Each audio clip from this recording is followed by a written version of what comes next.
Passamos agora à leitura de um breve currículo do nosso palestrante Cássio Dreyfus. Ele é engenheiro pela Mauá, com curso de mestrado pela Fundação Getúlio Vargas. Fez carreira em TI, de programador a gerente de grupo de projetos, e foi consultor em TI durante muitos anos. Está na Gartner desde 1998, onde é vice-presidente de pesquisa e líder dessa prática no Brasil. Suas áreas de concentração são a interface entre tecnologia da informação e os negócios, com foco em planejamento, organização, governança, liderança e gestão. Vamos assistir agora à palestra do Cássio sobre as novas tecnologias e o potencial de inovação em governo. Bom dia a todos que estão aqui, bom dia a todos que nos veem pela internet. Obrigado, Roberto Agoni, pelo convite. Eu fiquei extremamente feliz de atender esse convite, depois de tantas realizações que o Roberto teve o prazer de mostrar aí para vocês. Eu me sinto feliz de participar disso e trazer para vocês, então, uma ideia sobre o que a gente pode fazer com tecnologia, qual é o momento que nós estamos vivendo em tecnologia e o que a gente pode fazer com isso em governo, né? A minha área de atuação, o Gartner é uma empresa de pesquisa na área de tecnologia. A minha área de atuação, portanto, é tecnologia. Vocês são especialistas em administração pública. Então, eu trago para vocês uma visão de tecnologia e vocês, com a percepção que vocês têm das necessidades do cidadão, das necessidades da administração pública, vão poder ter ideias de como utilizar a tecnologia para melhorar a transparência, melhorar a contribuição ao cidadão, melhorar a gestão pública, né? Então, eu acho que esse é o espírito dessa apresentação de hoje. Uma parceria entre o que eu trago de visão de tecnologia e o conhecimento que vocês têm de administração pública para gerar ideias de como isso pode transformar o ambiente de governo, particularmente aqui no estado de São Paulo, né?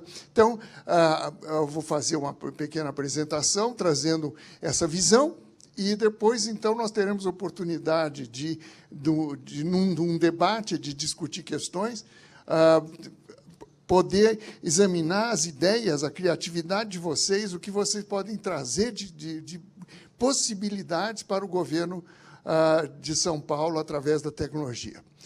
O Roberto Agoni falou a respeito de gestão de conhecimento, então eu começo por chamar a atenção a respeito disso. Os slides estão em inglês.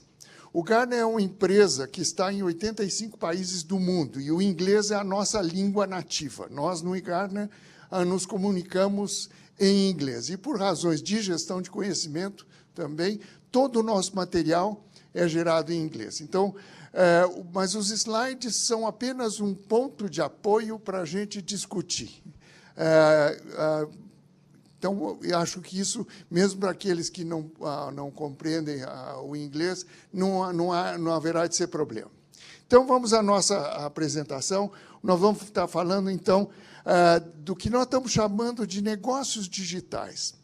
As novas tecnologias, elas estão se tornando maduras, viáveis, economicamente possíveis de serem adotadas, de uma velocidade enorme. E a sinergia entre elas permite a gente imaginar que, no futuro, o futuro vai ser muito diferente do passado.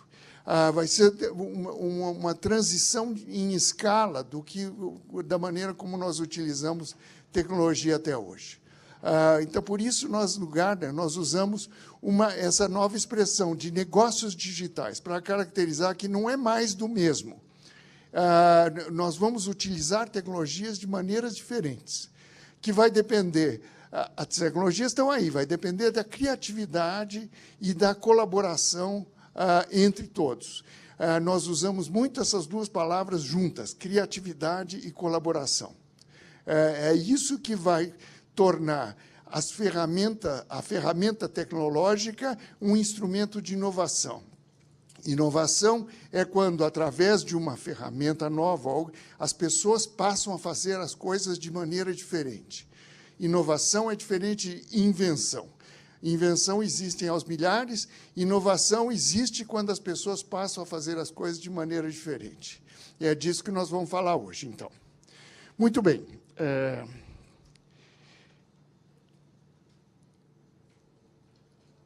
Vamos ver se a tecnologia me ajuda aqui. Outro dia eu estava preparando a apresentação e minha filha apareceu lá em casa e eu estava assim olhando para a tela, imóvel, tentando imaginar como é que eu fazia alguma coisa com o software. E ela, que usa todos esses softwares, pai, você não sabe fazer isso? Eu falei assim, não sei, sai. E foi lá, em 2 segundos, fez aquilo que eu queria fazer. Eu disse, pai, jura que você não sabe fazer isso? Eu falei assim, juro. Eu disse, pai, eu vou ligar para o Gartner, vou dizer para eles que você é uma fraude. Eu acho que eu não sou uma fraude. Muito bem. Então, vamos começar então, com o que nós chamamos de negócios digitais. Negócios digitais é a criação de novos projetos de negócio, novas maneiras de fazer as coisas. Projeto, pensar coisas novas, não é melhorar o que a gente faz hoje, é pensar coisas novas, desenhos novos da maneira de como a gente faz as coisas, onde a gente cada vez mais vê que estão sendo apagadas as fronteiras entre o mundo físico e o mundo digital. E isso vai ficar claro para vocês o que quer dizer, o que a gente quer dizer com esse apagar as fronteiras. Então, nós vamos estar abordando três assuntos. Primeiro, trazer um cenário digital. Cenário digital através de 4 exemplos de como seria a vida de um cidadão paulista nesse novo mundo digital. Então, com isso, a gente traz uma ideia de um cenário de como a gente vai usar a tecnologia no futuro. Segundo, eu vou falar, então, das tecnologias. Quais são essas famílias de tecnologias e qual é o impacto delas na maneira como a gente faz as coisas. E, por último, falar um pouco do processo de inovação. Como é que nós, no Gartner, estamos vendo esse tema da inovação. Ok? Então, muito bem. Cenário digital.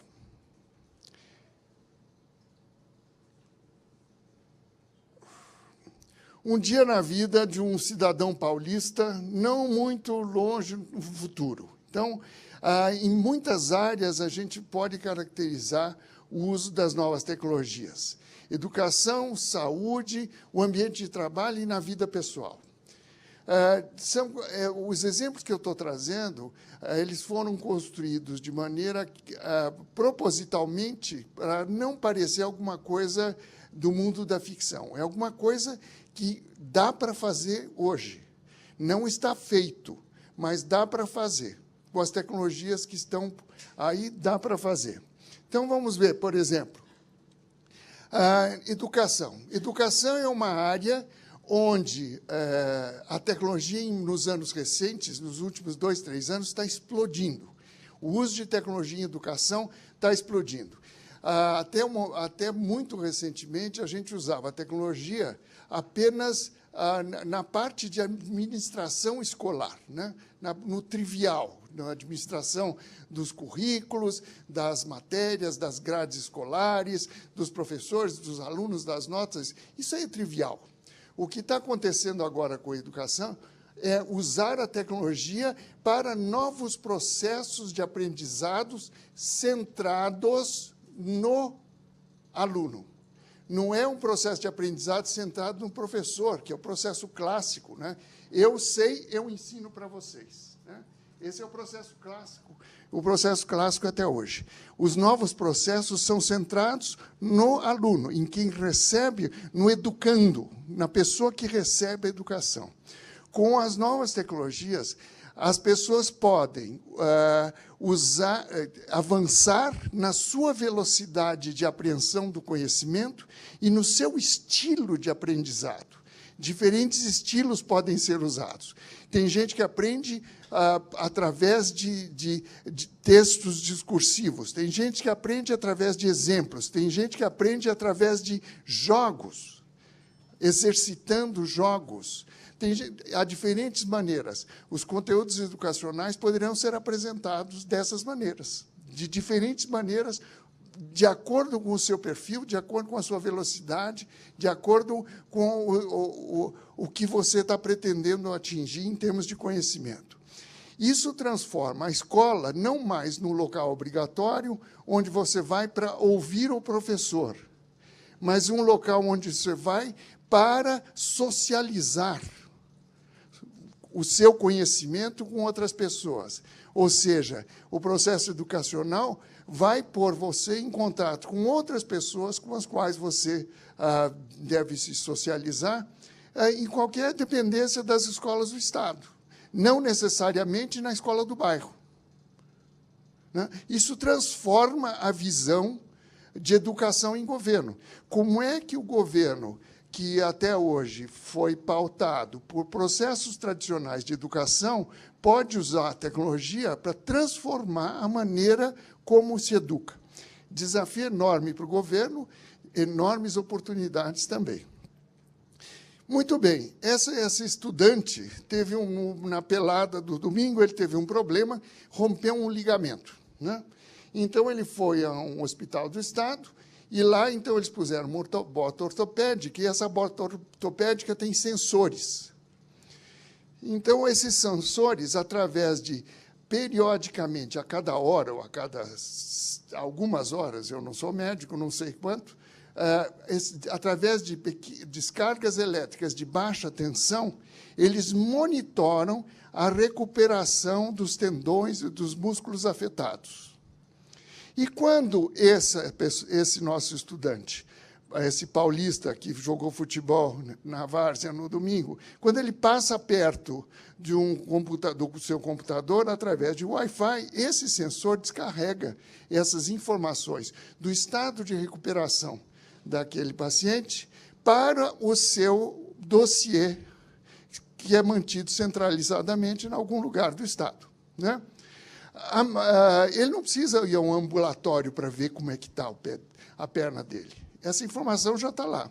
E a médica que acompanha o caso, ela também não precisa ir ao ambulatório. Através do iPad dela, ela consulta o dossiê do paciente, pede uma orientação para um sistema especialista a respeito de quais os próximos passos, se ele precisa de fisioterapia ou não, quantas sessões. E o sistema especialista, através da análise de milhares de dossiês de pacientes com lesões semelhantes, vai recomendar alguma coisa. Ela vai dizer, ele está recomendando 6, mas eu acho que ele é bastante jovem, ele tem um músculo bastante desenvolvido, talvez 6 não sejam necessários, eu vou recomendar 4. Né?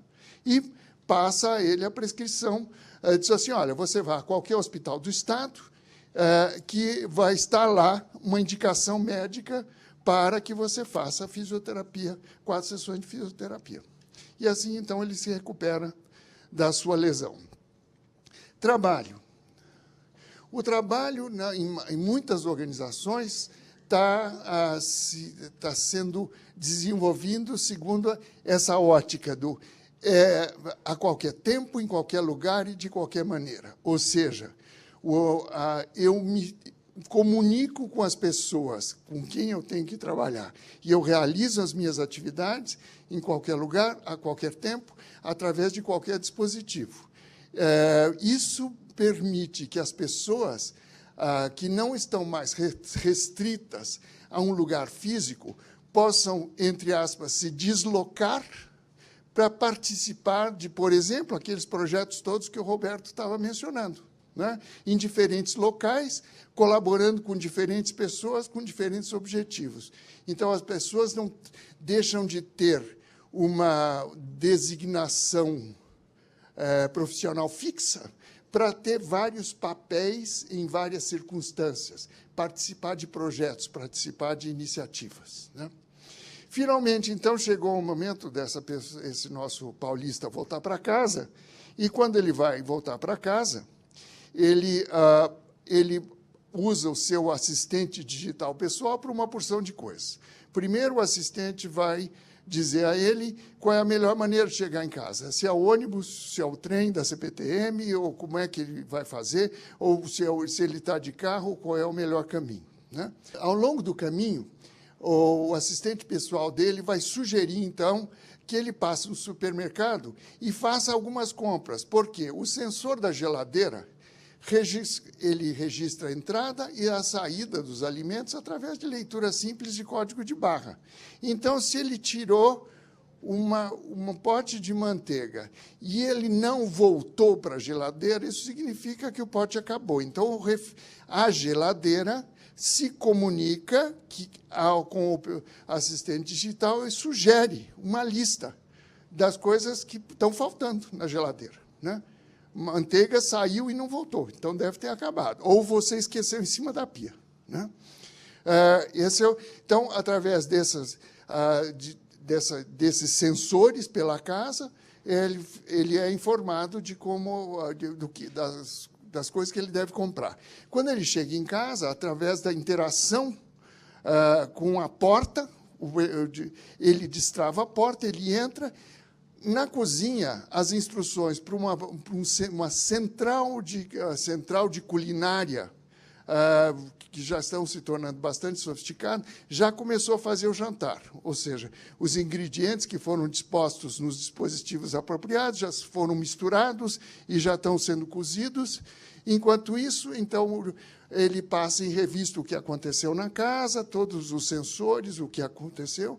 Finalmente, ele, depois do jantar, vai assistir alguma coisa. O assistente digital sabe quais são as coisas que ele gosta mais de assistir e sugere que no canal X tem um programa explorando o tema de conservação da mata amazônica, então ele assiste aquilo. E, antes de dormir, o assistente digital estabelece o despertador para uma hora determinada em função da agenda do dia seguinte, que ele já conhece, né? Então, a interação, o assistente digital se torna realmente o dispositivo de interação constante das pessoas, ajudando em vários aspectos da vida. Isso tudo não é ficção. Isso tudo dá para fazer. Já existe tecnologia para isso. Não foi feito ainda, mas dá para fazer. E é nessa direção que nós estamos caminhando. Os custos estão caindo bastante. No Brasil ainda é bastante caro, mas estão caindo bastante de qualquer maneira, o que viabiliza a gente a pensar nessas soluções. O que exige, por sua vez, que a gente repense o papel do governo nessas situações, na saúde, na educação, no trabalho e na vida pessoal do cidadão, né? No relacionamento do governo com o cidadão em todas essas áreas. Então, esse é o cenário que eu queria trazer para vocês. A gente, depois, na fase de bate-papo, a gente pode discutir esses aspectos mais profundamente. Vamos avançar e vamos falar das tecnologias que a gente está vendo. Então, esse é o símbolo que nós estamos usando, que é o símbolo dos negócios digitais.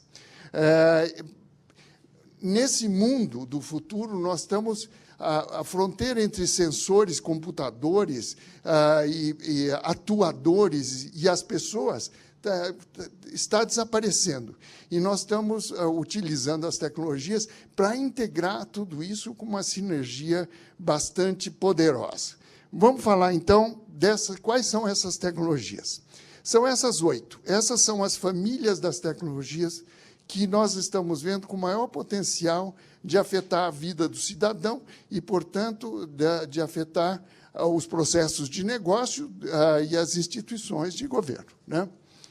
Ferramentas sociais, mobilidade, a nuvem, uma nova maneira de tratar a informação, a internet das coisas, os computadores utilizáveis ou vestíveis, a gente não tem essa palavra ainda, as máquinas especialistas, as máquinas smart machines, né?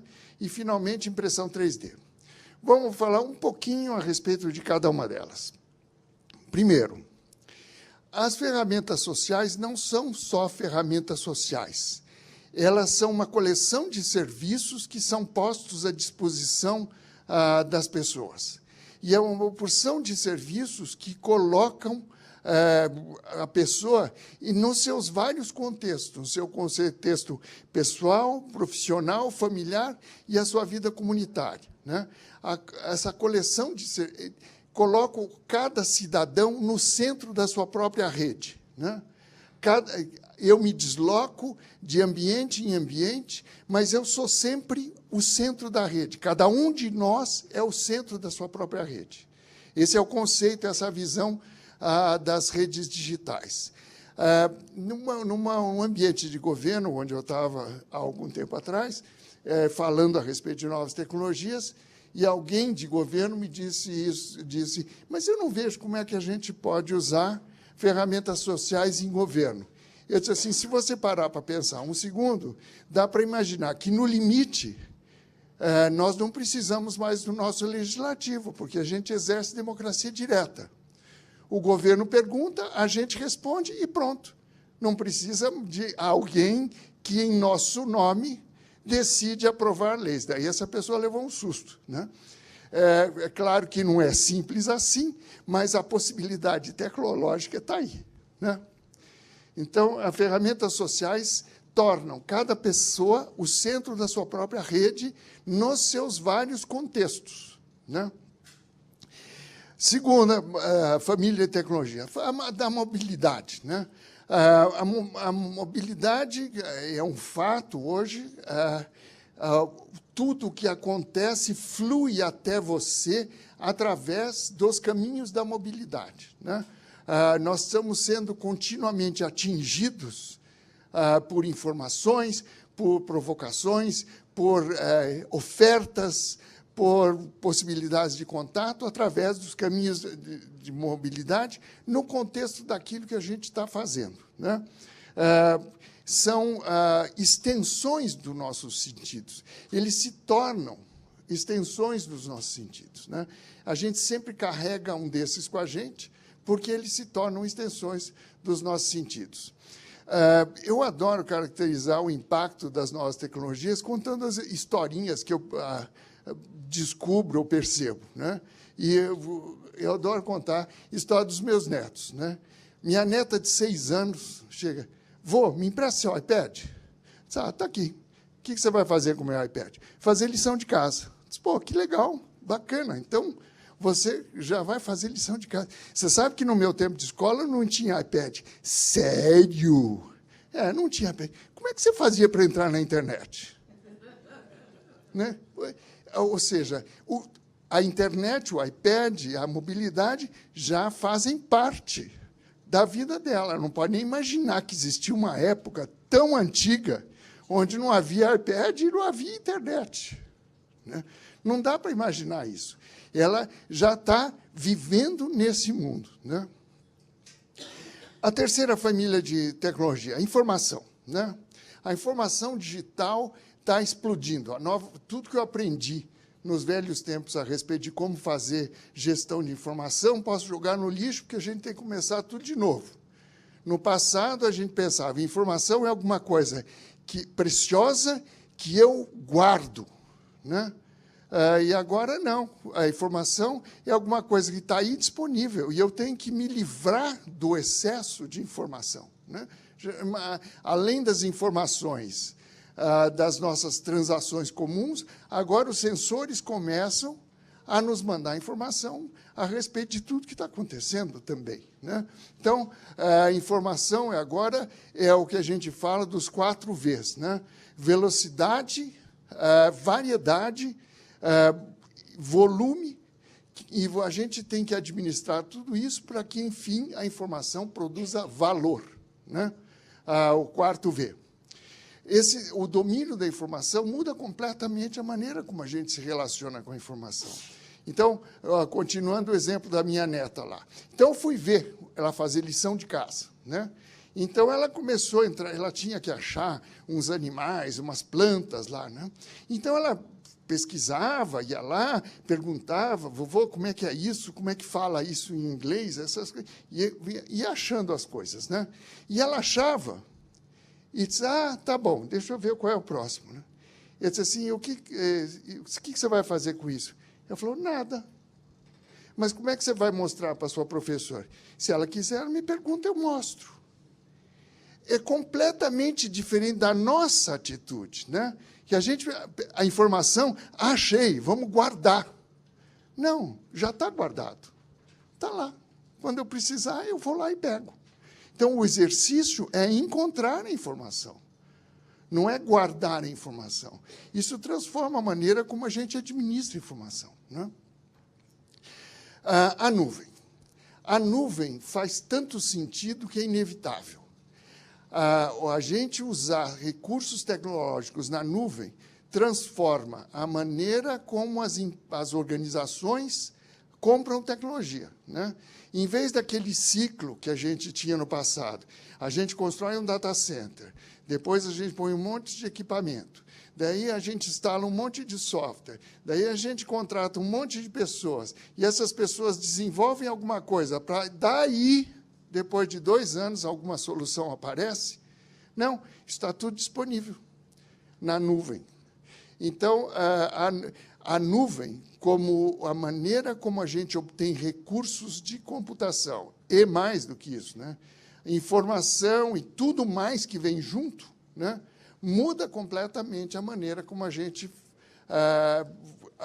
administra a tecnologia. É claro que, num ambiente público, né? Se a gente pensar no Estado de São Paulo,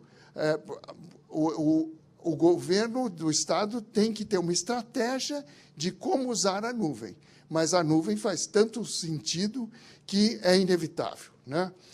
Nós imaginamos que, no futuro, todas as organizações públicas e privadas terão uma nova arquitetura, onde haverá uma parte de um data center privado, uma parte de informações privadas e protegidas, uma nuvem privada e uma nuvem pública. Qual é a mistura ideal para cada organização? Isso cada organização tem que descobrir. O que nós dizemos é o seguinte: hoje a arquitetura tecnológica de 99% dos nossos clientes é uma arquitetura tradicional. Então, você tem que começar a andar na direção de uma arquitetura voltada para a nuvem. O quanto você vai andar, qual é o equilíbrio ideal entre a sua arquitetura privada e a nuvem, cada organização vai aprender, vai descobrir ao longo do caminho, mas você tem que começar a caminhar. Quinta família, a internet das coisas, né? Olhem esses números, né? Nós imaginamos que em 2020, ou que daqui a 5 anos, né? Praticamente 5 anos. Em 2020, nós vamos ter 50 bilhões de coisas penduradas na internet. Esse número do Gartner, de 50 bilhões, é o número mais conservador que eu conheço. As projeções de outros institutos falam 50, 100, 200, 300 bilhões. Nós dizemos 50 bilhões de objetos permanentemente ligados à internet e 200 bilhões de objetos intermitentemente ligados na internet, né? Então, aquela central de culinária que eu falei do cidadão paulista, ela não precisa estar ligada 24 horas por dia. Ela precisa estar pendurada na internet apenas 2 horas por dia, ou alguma coisa assim. Esse será um dos dispositivos intermitentes, né? Mas isso abre infinitas possibilidades de digitalização, né? A gente tem que repensar a maneira como a gente usa esses sensores, como a gente percebe esses sensores. Um outro exemplo, eu estava falando com uma empresa de produtos físicos, né? Uma empresa que vende produtos físicos para o consumidor final, e uma das pessoas lá disse assim: mas como é que a gente usaria a internet das coisas? Como é que a gente usaria sensores nos nossos produtos? Eu falei assim: olha, os sensores estão ficando tão baratos que eles se tornam cada vez mais viáveis para produtos de baixo custo, né? Então, mas como é que eu usaria? Disse: bom, pensa o seguinte, acabou o ano, hoje é 1º de janeiro, você pega um computador, pega um sensor, pega um helicóptero, passa por cima do seu depósito e faz o inventário. Que tal? Está bom assim? Você passa com o sensor por cima do depósito e está feito o inventário. Então, as possibilidades são infinitas, né? Os sensores, eles fazem 4 coisas. eles percebem, eles comunicam o que perceberam, eles analisam e eles agem. Agora, essa distribuição dessas 4 coisas pode estar tudo num sensor, o que torna o sensor já um pequeno computador, ou ele pode trabalhar colaborativamente em rede, né? Então, só a parte sensorial está no dispositivo, e aí ele comunica, e um computador, em algum outro lugar, vai fazer alguma outra coisa, né? Eu não sei se vocês viram, acho que umas 2, 3 semanas saiu no jornal uma fotografia de uma iniciativa da Embrapa. A Embrapa sempre foi a empresa brasileira de pesquisa agropecuária, do governo federal. A Embrapa sempre foi pioneira na área de uso de tecnologia nessa área, né, pesquisa agropecuária. E nos congressos de tecnologia do passado, eles sempre ganhavam prêmios pelas iniciativas dele. O que eu vi agora há 3 semanas foi justamente um robozinho com rodinha destinado a percorrer caminhos da lavoura, né? E o robozinho tinha em cima uma plataforma chata. O que é essa plataforma? Aquilo era um aeroportozinho para um drone. Então, ele caminhava, né, fazendo as pesquisas dele, medindo a umidade do solo, pH do solo e outras características, mas, quando não dava para ele fazer isso, ele lançava o drone, que voava por cima e te fazia outras medições, daí voltava e reabastecia as suas baterias para isso. Olha que coisinha bacaninha, né? Um robozinho com um drone, os dois juntos, trabalhando colaborativamente, fazendo sensoriamento remoto. Um país como o Brasil, com as distâncias geográficas que nós temos, né, essas possibilidades são maravilhosas, né? Então, dá para pensar coisas incríveis para fazer com a internet das coisas. Computadores usáveis, né? Coisas que você usa com o seu corpo e que têm capacidade de sensoriamento e de comunicação. Eles trabalham em 2 sentidos, né? Eles levam seus dados vitais, percebidos através de sensores, para a rede, ou vice-versa, trazem informações da rede para aumentar as suas percepções, né? Então, por exemplo, outro dia, na ilustração de cima está aquele Fuel Band da Nike, né? Eu fui almoçar com um cliente e ele estava usando, né? Ele disse assim, então, como é que é? Bacana, funciona? Ele disse, mas ainda é limitado. Bom, limitado como? Eu queria que essa pulseira transmitisse os dados da minha atividade física para a minha empresa de seguros, para eles verem que eu faço exercício e, portanto, diminuir o custo do meu seguro. Então, essa já é uma cabeça nova. Esse camarada já está pensando nas possibilidades dos negócios digitais. É um novo desenho de negócio, né? A pulseira funcionando para mandar dados, e a gente pode imaginar, então, que uma apólice de seguro ela flutue em função do que ela está recebendo de informação. Isso não vale não só para seguro de vida, mas seguro, por exemplo, de automóvel. Se você está na cidade, existe um certo tipo de risco, se você está numa estrada, existe outro tipo de risco. Então, esses valores flutuam dinamicamente a partir de informações recebidas continuamente, né? Muito bem. As smart machines.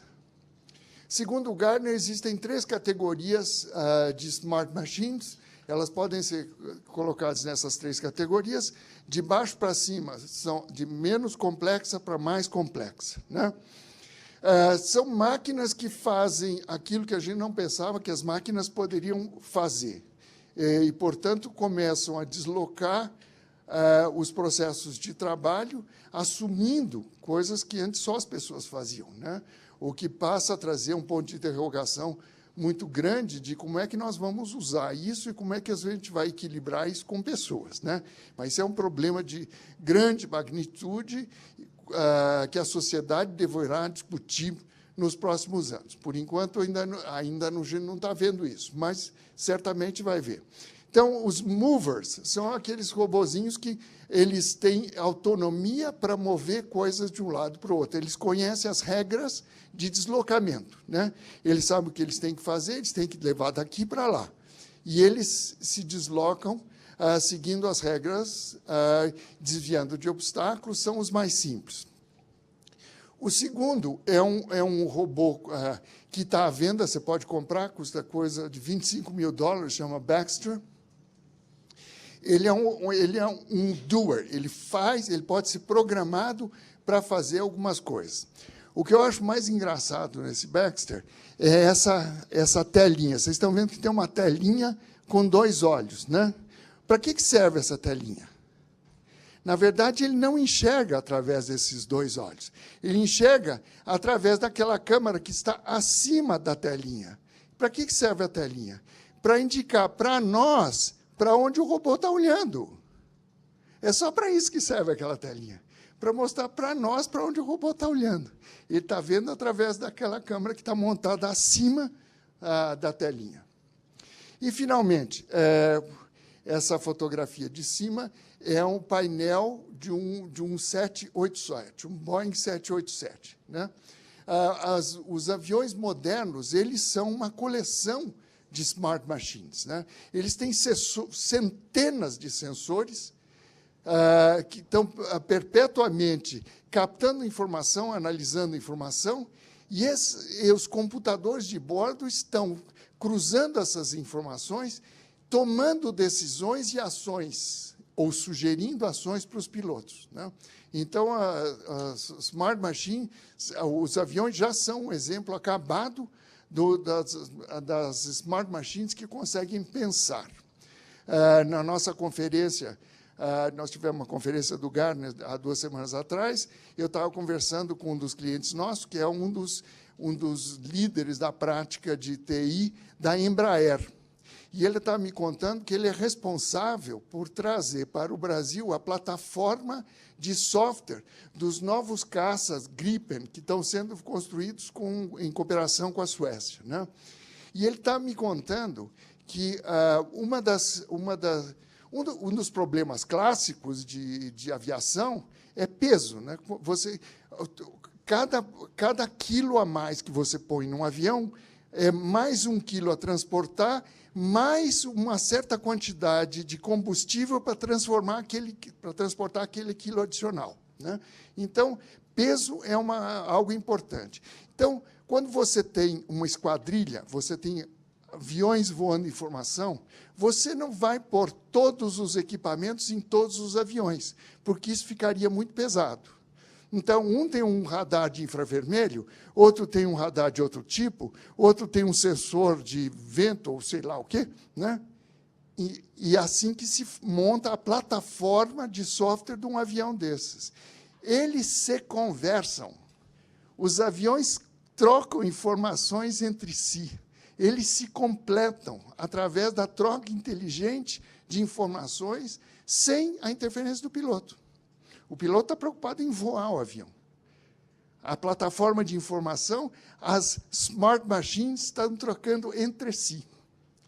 É uma nova maneira de pensar.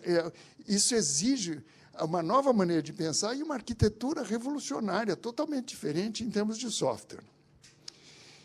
E, finalmente, impressão 3D, né? A impressão 3D é a impressão através do uso de deposição por camadas, né? De qualquer coisa que for de plástico, metal, concreto e até mesmo alimento, né? Tudo que pode ser depositado em camadas pode ser, entre aspas, impresso por uma impressora 3D, né? Então, os setores que podem usar são muitos, né? Mas alguns exemplos. Por exemplo, moda. Eu vi em Nova York, no Museu de Arte Moderna, uma exposição a respeito de moda feita com impressora 3D. Então, não só tecidos criados com características muito especiais, tecidos com sensores embutidos, tecidos com capacidades plásticas e elásticas muito diferentes, né, criados por deposição em camada. E até, num determinado ponto, tinha um quiosquezinho que fazia o seguinte: você vai lá, eles, através de laser, eles tiram, entre aspas, a medida do seu corpo e criam uma roupa inteira. Não precisa passar por um tecido, né? Já criam a roupa direto, na sua medida exata, né? Então, coisas incríveis podem ser feitas assim. Por exemplo, o Exército americano já está usando a impressora 3D para a impressão ou criação de peças de reposição para suas tropas no Afeganistão. Em vez de ter que levar dos Estados Unidos até lá, eles imprimem a peça em plástico do outro lado do planeta, né? Então, uma curiosidade interessante é uma empresa inglesa que está fazendo impressão 3D com concreto, usando concreto. E eles dizem: é assim que nós vamos colonizar a Lua e outros planetas, porque a gente não precisa levar as peças para lá, a gente monta lá. E eles têm, no site deles, eles mostram, eles estão criando estruturas de concreto de até 12 metros de comprimento, através de deposição de impressão 3D. Então, essa é uma outra tecnologia que pode revolucionar muitos setores da economia, inclusive alguns que a gente, em princípio, não pensa. Por exemplo, logística de distribuição, né? Você não precisa mais transportar produto, você faz onde ele vai ser consumido. Não precisa ir da fábrica para lá, você faz onde ele pode ser consumido. Muito bem. Então, essas são as 8 tecnologias, mas, como diz o Milton Friedman, não sai de graça, né? A gente tem que aprender a usar. Nós temos que fazer alguma coisa com isso. Isso que a gente viu não são inovações, são invenções. Para elas virarem inovações, a gente tem que entrar no processo, tem que atuar, né? Então, vamos falar alguma coisa a respeito de inovação, né? Qual é o novo paradigma de inovação? O novo paradigma de inovação não é mais aquele camarada isolado, o gênio que fica isolado num escritório, né? Porta fechada, a gente passa a pizza por baixo da porta e diz: olha, você só sai quando inventar alguma coisa, né? Inovação é alguma coisa colaborativa hoje. A gente vê a inovação como uma rede onde as pessoas trazem o seu conteúdo, cada um traz aquilo que tem de melhor para o processo de inovação, né?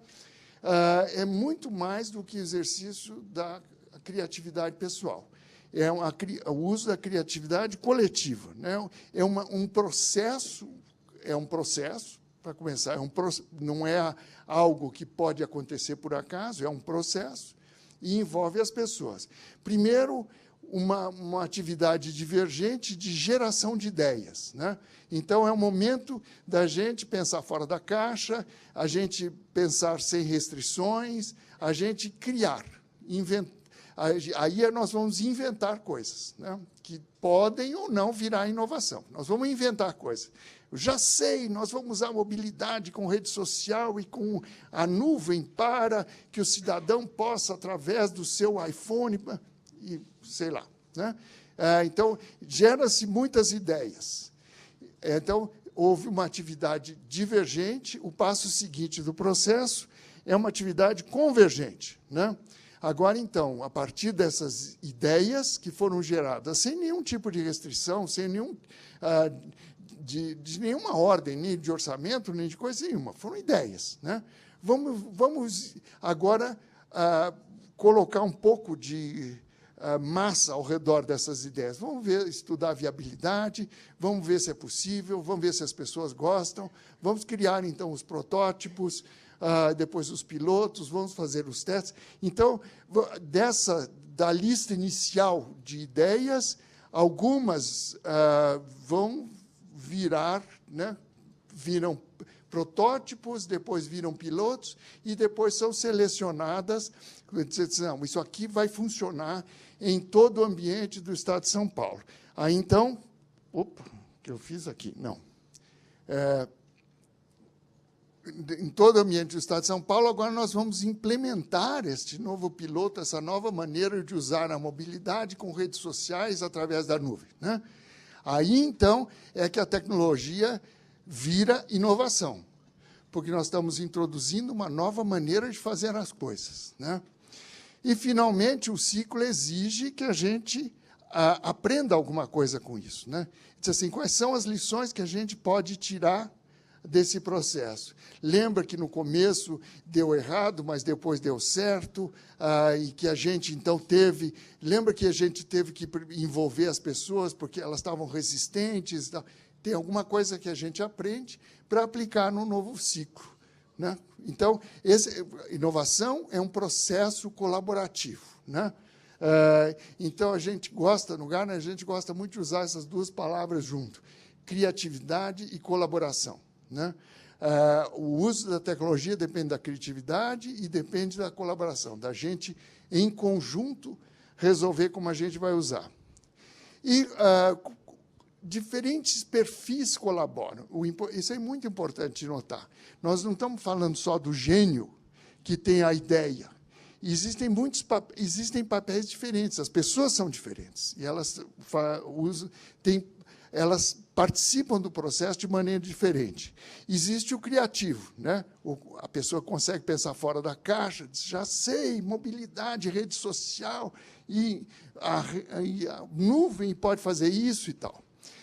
Depois vem o outro camarada, que é o desafiador, o que ele diz assim, espera aí, vamos explorar um pouquinho essa ideia. Você já pensou nisso aqui? Como é que a gente resolve esse problema?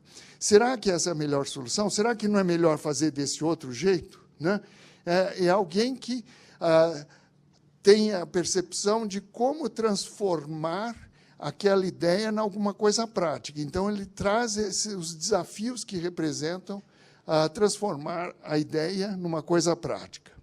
Daí tem o colaborativo. Da maneira como a gente enxerga o processo de inovação, de repente, a pessoa que nós precisamos que participe do processo é um especialista que nós localizamos numa universidade das Filipinas, né? Como é que a gente traz esse cara para participar da nossa rede aqui no estado de São Paulo, né? Então, alguém que tem esse espírito de organizar a colaboração é uma pessoa que é um papel importante nessa rede de inovação. E, finalmente, como nós estamos falando de pessoas que estão em diferentes lugares, fazendo diferentes coisas nos seus diferentes papéis organizacionais, alguém precisa coordenar isso. Então, como é que nós vamos fazer? Nós vamos estar todos juntos? Vamos estar todos separados? Que dia, quando? Como é que as pessoas podem dedicar tempo? Então, inovação é um processo criativo e colaborativo e processo formal que alguém tem que coordenar. Senão, a gente fica na ideia e não transforma a ideia em inovação. Muito bem. O que então, a gente precisa, além de tudo? Liderança. Liderança, hoje, significa alguém que tem uma visão e que consegue, através de comunicação, através de expor essa visão, atrair as pessoas e liderá-las numa determinada direção, né? Então, um processo de inovação, o processo em si terá um líder, mas existem diferentes domínios de conhecimento, onde é possível haver líderes desses diferentes domínios. Então, alguém que entenda dos processos do Estado será líder quando se tratar de desenhar o processo. Alguém que entende de tecnologia será líder quando se tratar de escolher uma opção tecnológica, e assim por diante, né? Liderança faz parte, esse novo estilo de liderança faz parte essencial do processo quando a gente fala de criatividade e colaboração. Muito bem. Próximos passos, para encerrar. Nos próximos... segunda-feira que vem, vocês têm que começar a pensar no que significa a tecnologia no ambiente de trabalho de vocês. O que é possível fazer com tecnologia no ambiente de trabalho de vocês, do ambiente de administração pública do Estado? O que a gente pode fazer diferente? Como é que a gente vai usar isso de maneira diferente? Criar uma visão, né? Criar uma visão. Sem criar uma visão, a gente não consegue liderar ninguém nesse caminho. A gente precisa criar uma visão. Precisa criar uma visão, por quê? Em seguida, a gente precisa comunicar essa visão. A partir da visão, a gente precisa começar a conversar com as pessoas e dizer assim, olha, eu estou pensando isso, o que você acha? Eu estou vendo essa possibilidade, como é que na sua área você vê isso aí? Como é que você resolve esse problema que eu estou encontrando, essa barreira que eu estou encontrando? Né? Comunicar essa visão. Né?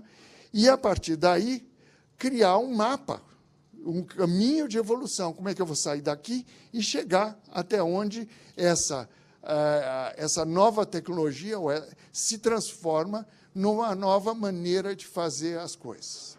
Então, para encerrar, o que, na verdade, eu estou dizendo, né? Primeiro, nós temos que ser capazes de imaginar as possibilidades do novo mundo, onde nós vamos estar imersos nessas novas tecnologias.